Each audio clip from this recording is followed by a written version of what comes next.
অল্প সময় লাভের আশায় বড় ক্ষতি। পূর্ব কলকাতার জলাভূমিতে দেদার বেআইনি নির্মাণ নিয়ে আশঙ্কায় বিশেষজ্ঞরা। সব ওয়েটল্যান্ডস গুলো নিয়ে short term games with a long term loss, যে মনিটাইজ করতে হবে, মনিটাইজ প্রপার্টি।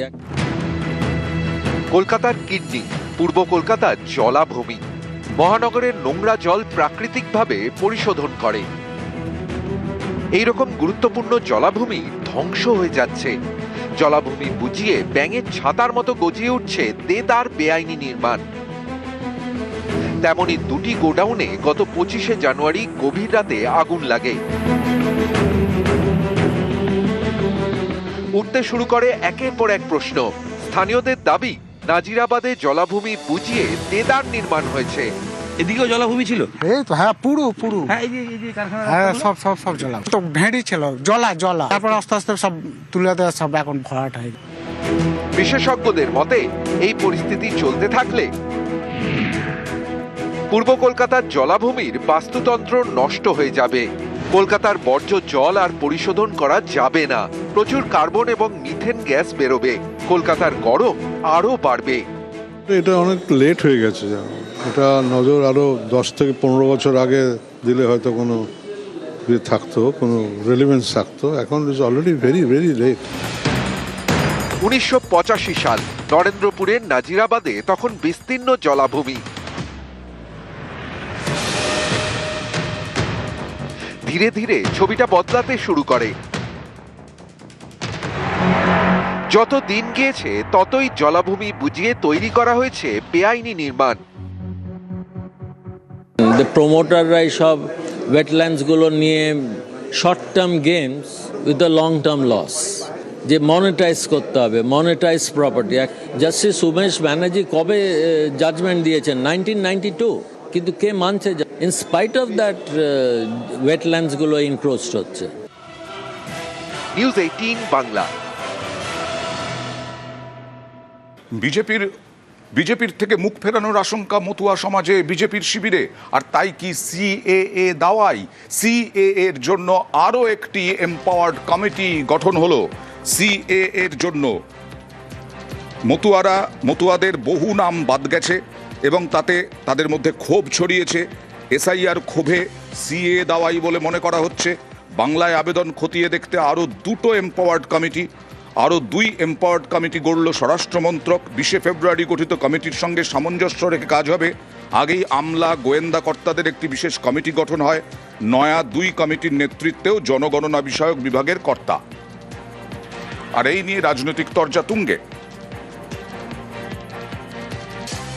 সিএতে প্রায় 90,000-এর কাছাকাছি অ্যাপ্লিকেশন করেছে। ম্যাক্সিমাম এদের সিএতে আগামী দিনে নাগরিকত্ব পেয়ে যাবে। কারো চিন্তার কোনো কারণ নেই। মাননীয় স্বরাষ্ট্রমন্ত্রী অমিত শাহজি পরিষ্কার এবং স্পষ্ট করে বলে দিয়েছেন, একজন উদ্বাস্তুকে আমরা ছাড়বো না, তাদের সবার নাম ঢোকাবো। মমতা বন্দ্যোপাধ্যায়ের কথায় এবং তৃণমূল কংগ্রেসের কথায় বিভ্রান্ত হয়ে অনেকে ভয়ে ফর্ম ফিল আপ করেনি। এখন বুঝতে পারছে যে বড় ভুল হয়ে গেছে।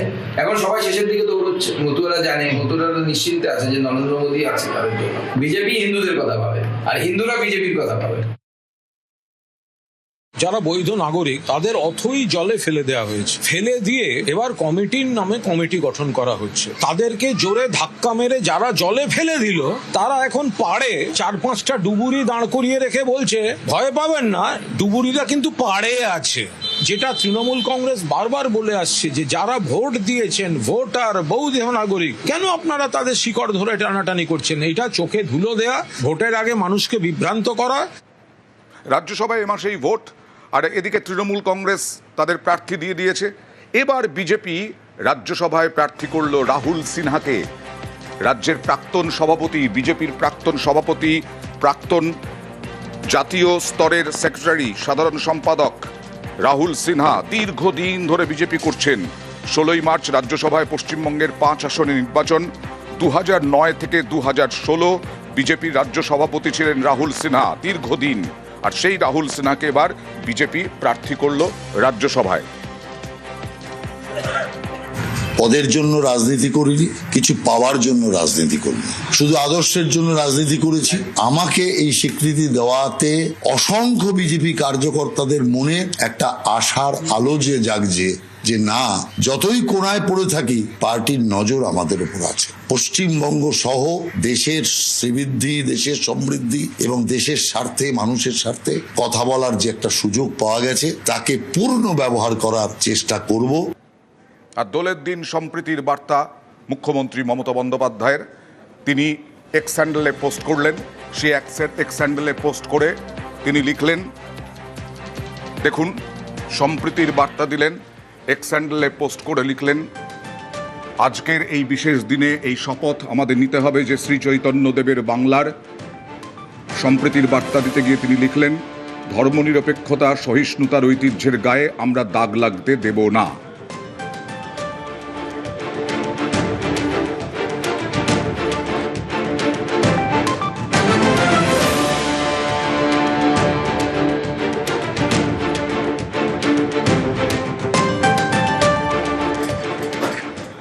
দোলের দিন বিধানসভায় বিরোধী দলনেতা শুভেন্দু অধিকারী ভবানীপুরে মিছিল করলেন শুভেন্দু অধিকারী একেবারে, এবং সেখানে হিন্দু রাষ্ট্রের কথাও তুললেন, ধর্মনিরপেক্ষতা যে কিছু নেই সেই দাবিও করলেন। শোভাযাত্রা করেন বিরোধী দলনেতা। দোলের দিনেও রাজনৈতিক বার্তা শুভেন্দুর। দোলের দিনে কি রাজনৈতিক বার্তা, দেখুন শুভেন্দু অধিকারী কি রাজনৈতিক বার্তা দিলেন।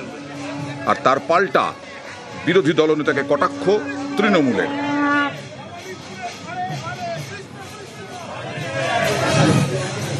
নাস্তিকতা আর সেকুলারিজমকে নিপাত দিতে হবে। ওসব ধর্ম নিরপেক্ষতা চলবে না। এই দেশের নাম হিন্দুস্তান, এখানে হিন্দুরা রাজত্ব করবে।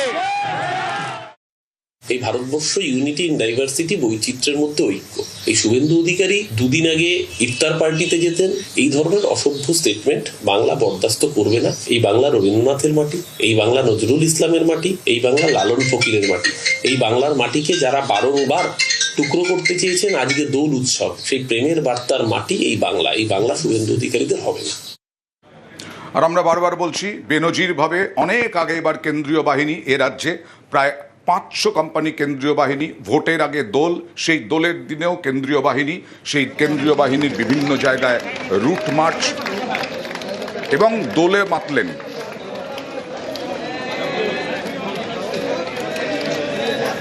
রঙের উৎসবে কেন্দ্রীয় বাহিনীর জওয়ানরা।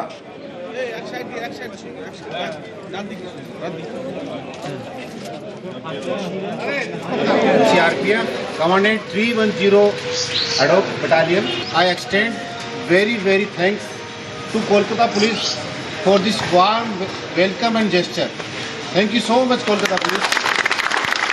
I assure you that we all will do the duties which were assigned to us, which will be assigned to us in a professional manner, so that this election can be conducted in a free and fair manner. রাজ্য দখল হবে, কার জিতে হার হবে। রাজ্য দখল হবে, কার জিতে হার হবে। নেতারা ভাবছে আমাকে, আমরা ছাড়বো না জমি, আমরা ভরসা আগামী। আমরা ছাড়বো না জমি, আমরা ভরসা আগামী। জনগণ দেখছে আমাকে।